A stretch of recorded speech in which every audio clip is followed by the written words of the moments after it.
বলেন তো অহংকার যে আমরা করবো আমাদের কি আছে? কিছু নাই, আমাদের কিছুই নাই। ওই যে এক বুজুর্গ, আমি ঘটনার আবার আপনাদেরকে বলছি, এক বুজুর্গ উনি হক কথা বলছেন, তো এক নেতা শ্রেণীর লোক এসে বলতেছে, হুজুর মোল্লা আমারে চিনেন?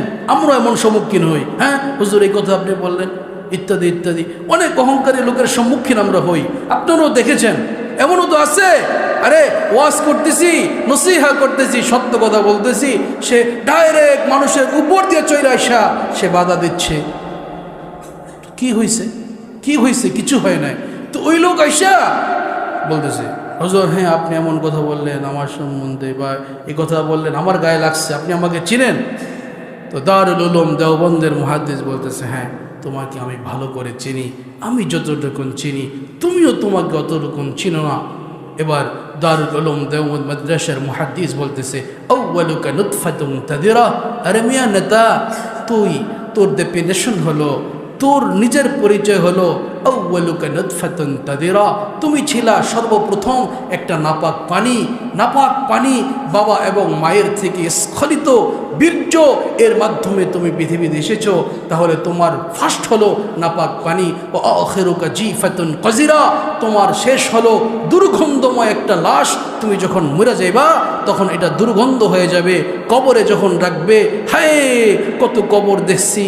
ওই যে কবি বলেন, আমরা কত কবর ঘুরে দেখেছি, চন্দ্রবদন শত শত জন করেছি মোড়া মাটিতে দাফন, কোমলকান্ত প্রিয় দর্শন ছিল সুগন্ধ মোহিত কাফন।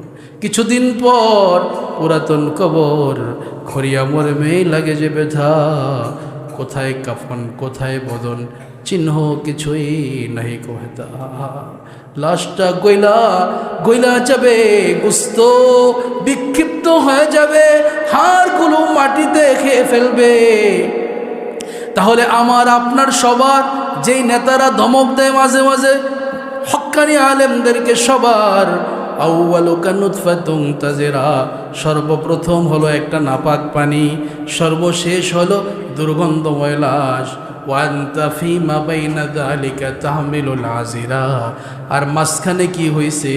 বলে মাঝখানে পেটের মধ্যে কিছু পেশাব আর পায়খানা নিয়ে ঘোরাফেরা করছি, ঠিক না বেঠিক?